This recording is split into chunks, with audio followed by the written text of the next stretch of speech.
അസ്സലാമു അലൈക്കും. നമ്മളെല്ലാവരും പലപ്പോഴും വാഹനത്തിലൊക്കെ സഞ്ചരിക്കുമ്പോൾ കാണാറുള്ള മനോഹരമായ ഒരു കാഴ്ച, ഖത്തറിലെ സൽവാ റോഡിനടുത്തുള്ള ഹോൾസെയിൽ മാർക്കറ്റിൻ്റെ അടുത്ത് രാവിലെ ഇന്ന് കണ്ടപ്പോഴൊന്ന് ജസ്റ്റ് ക്യാമറയിൽ പകർത്തിയെന്നുള്ളൂ.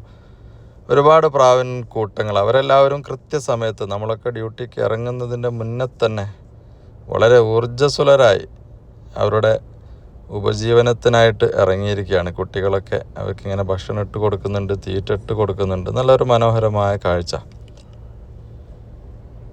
ഒരു ഷെഡ്യൂള്, കൃത്യമായിട്ടുള്ളൊരു ഷെഡ്യൂൾ, ഒരു സമയബന്ധിതമായിട്ട് അവരൊക്കെ ഒരു ഡ്യൂട്ടിക്ക് വന്നതുപോലെ തോന്നി.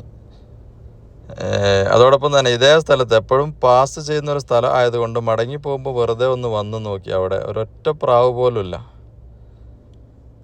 അതൊക്കെ അതിൻ്റേതായ ഇടങ്ങളിലേക്ക് വിശ്രമ സമയത്ത് കൃത്യമായിട്ട് പോയിട്ടുണ്ട്. സമയബന്ധിതമായിട്ട് തന്നെ അവർ പോയിട്ടുണ്ട്. മനസ്സിലേക്ക് വന്നൊരു ആയത്തിലാണ്.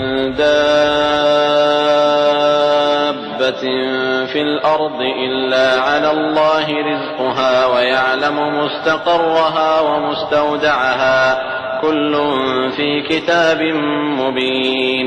ഭൂമിയിൽ യാതൊരു ജന്തുവും അതിന്റെ ഉപജീവനം അല്ലാഹു ബാധ്യത ഏറ്റതായിട്ടല്ലാതെ ഇല്ല. അവയുടെ താമസസ്ഥലവും സൂക്ഷിപ്പു സ്ഥലവും അവൻ അറിയുന്നു. എല്ലാം സ്പഷ്ടമായ ഒരു രേഖയിലുണ്ട്.